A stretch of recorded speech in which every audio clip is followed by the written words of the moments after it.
All right, everybody, welcome back. We are talking about the Georgetown application.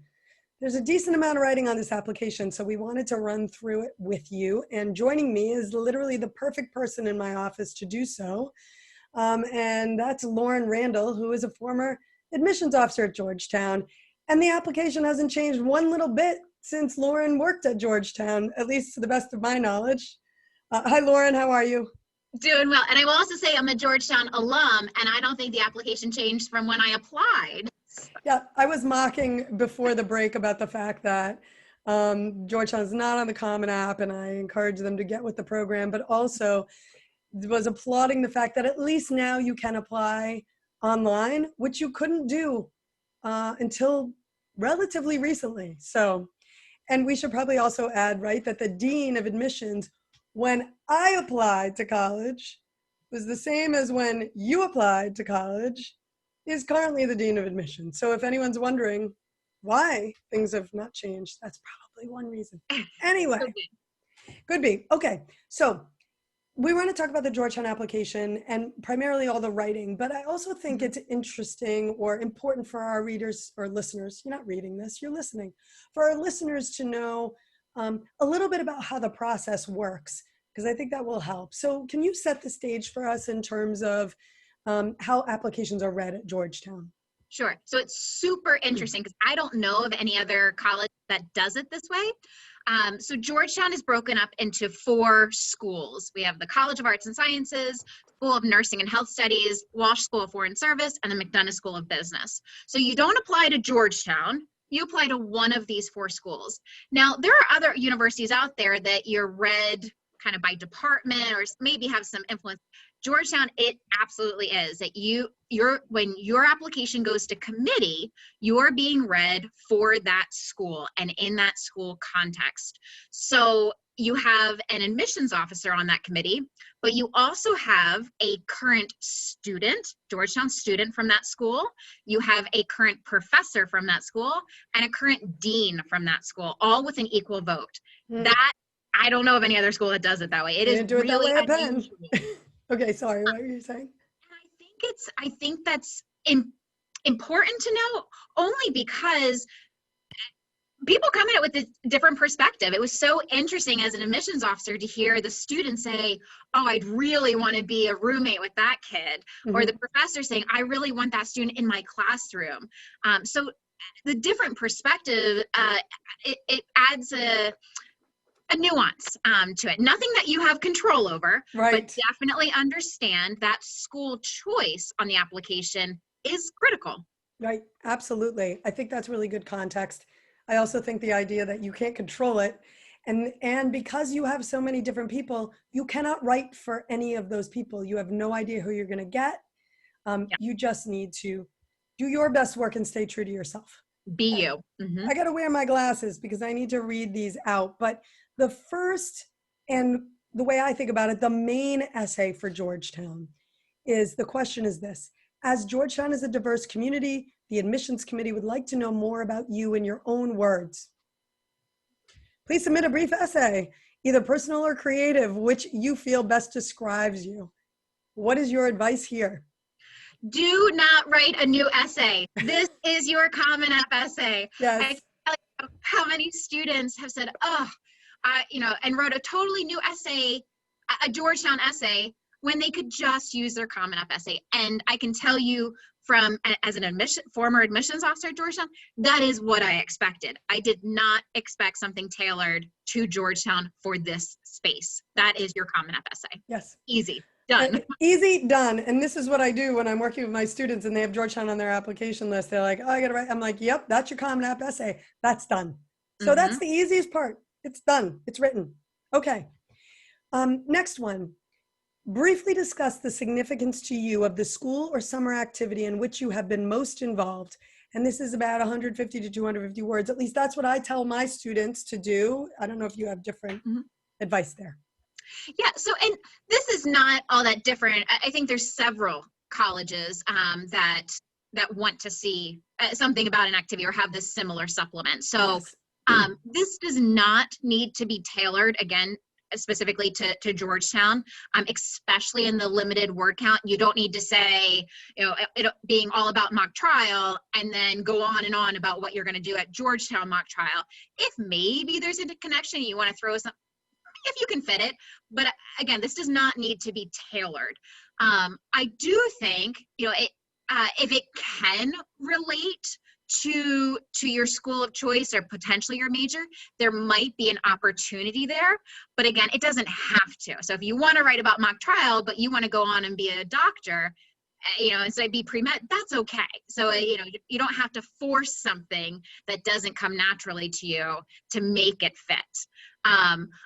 Make sure you're giving us new insight. This is not just regurgitating your activity list or your resume. Really digging a little bit deeper to give us that insight, the significance of what this means to you or how you've grown or what impact you have made. I think that's really important. And again, remember, it does not have to be a school club. It's a summer activity that could mean a job, could mean a responsibility that you have. So, feel free to be a little creative there on Right. how you define that. Right. And what I have, and I would love to get, again, your take on this, my take with students is, yes, they do say an activity in which you have been most involved. However, often that's what my students are writing about in their main essay. So I essentially say, it's got to be something that you really do enjoy and that you are involved in. But if you're like, well, I'd spend 10 hours a week on this one and 8 hours every 2 weeks on this one, that doesn't mean 8 hours every 2 weeks on this one is a bad idea. Right. You don't have to take that so literally. Would that be fair? 100% agreed. I think it's actually pretty hard if you, again, keep using mock trial. If your main essay is about mock trial and how you've grown from that, and then the short essay is also about mock trial, you do not want it to be repetitive. You would have to really come at it from a totally different angle and give me totally new insight. Yeah. But otherwise, it's just you don't want to waste this opportunity to shed new insight into your involvement. Okay, great advice. All right, and then there's one last sort of, and it's almost a throwaway, and yet I think there's opportunity here. And this one is indicate any special talents or skills that you possess. What's your advice here? What if you're a student, you're like, I don't really have any. Do you leave it blank? What do you do Don't here? leave it blank. As a former admissions officer, this probably was my favorite thing or area to read. It gave me so much insight into how the students saw themselves. It was super, super interesting. I will say, so one thing that has changed since I've been there didn't used to be up to 250 words. This was not an essay. It was a blurb. It was maybe some bullet points. It was a sentence. Now I'm seeing if you have up to 250 words, I still think that might be a little bit long, but don't leave it blank. So, think, again, I would not go for the obvious of whatever sort of maybe highlights that you're putting into your Common App essay, character traits about yourself. But again, this is a little bit more, I almost want to use the word quirky.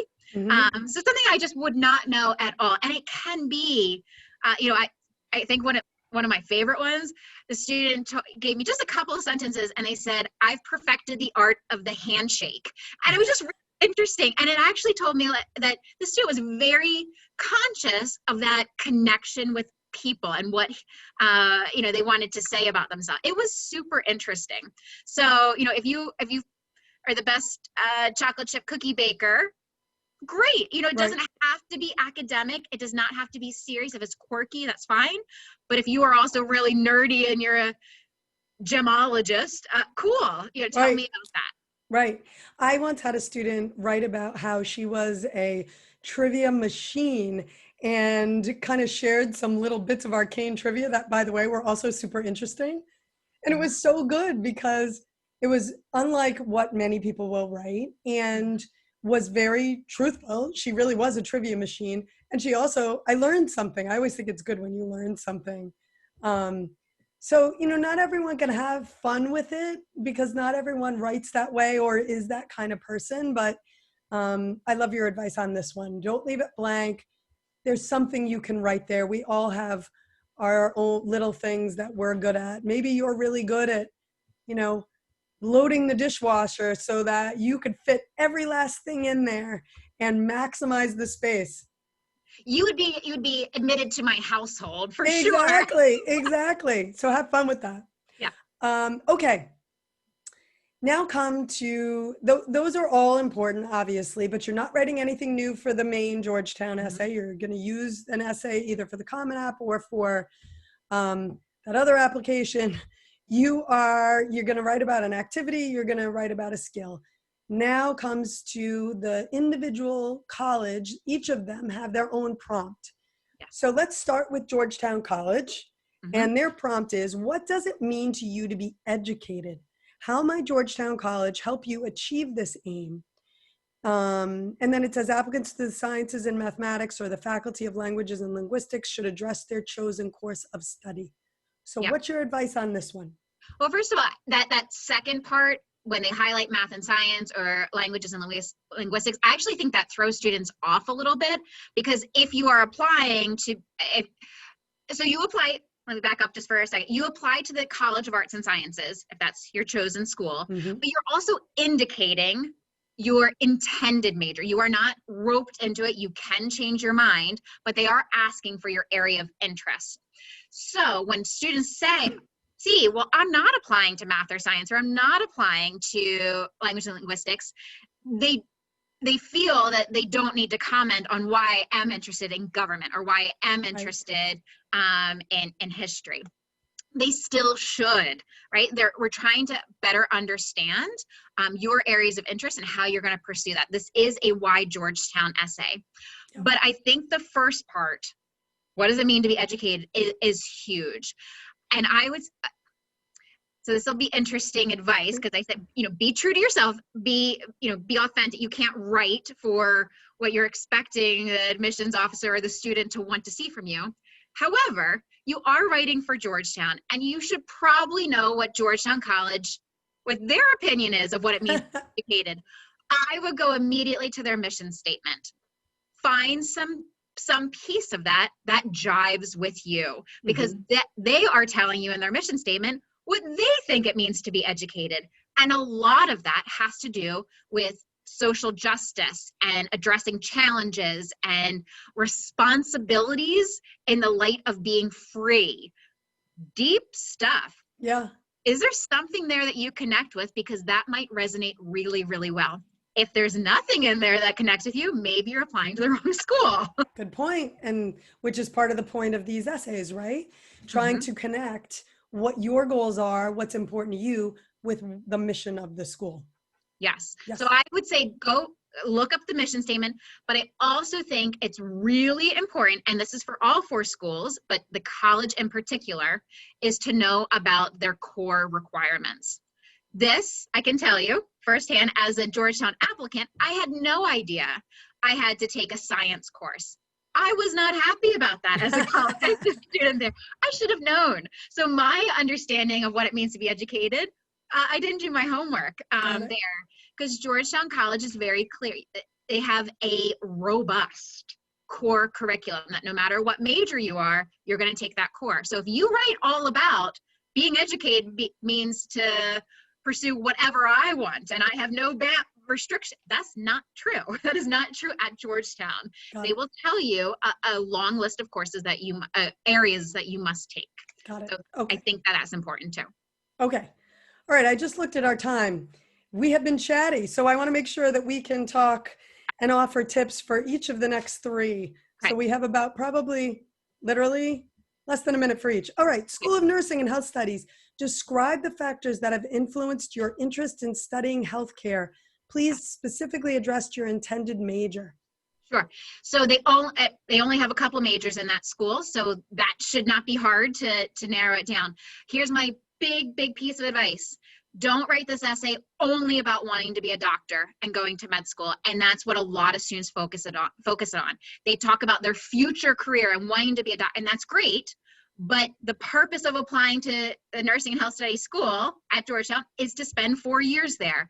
They really want to know what you're going to do with your 4 years of your undergraduate experience, not what you're going to do as a doctor. Yeah. So don't skip over those 4 years. It's also right. They have, yeah, I mean, and it is in the School of Nursing, and having also read applications for a School of Nursing at Penn, I know that it doesn't always go over super well when you're focusing on being a doctor when you're Right. applying to a School of Nursing. Okay. Walsh School of Foreign Service.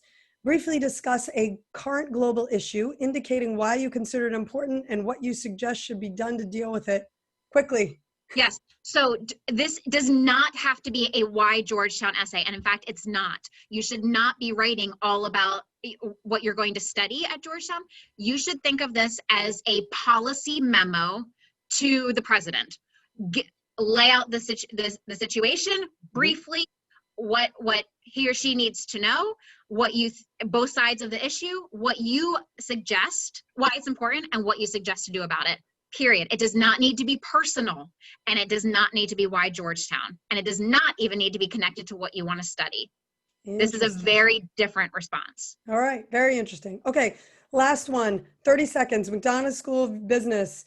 It's a national and global leader in providing graduates with essential ethical, analytical, financial, and global perspectives. Why do you want to study business at Georgetown? What are your motivations? Yep. I would avoid anything that has to do with a lemonade stand. Don't be the child applying, right? Yep. So your purposes for business need to be much clearer and much more mature. And I think that first part, that word ethical, is incredibly important. And you're not going to see that at every other business school, but it is a big part of Georgetown's mission of being men and women for others. That Jesuit heritage is incredibly important. And they're looking at that from a business perspective of doing good in the world. Awesome. And you did it in 30 seconds. Lauren, thank you so much for being here today. I really appreciate it. Absolutely, Beth. Always a pleasure. All right. And I'm going to make this required listening for all of my students who are applying to Georgetown, which is really only one this year, but that's okay. All right. If you have questions, send them to us at gettingin.voiceamerica@gmail.com. And don't forget, we are here every Thursday, 4 p.m. Eastern and 1 p.m. Pacific.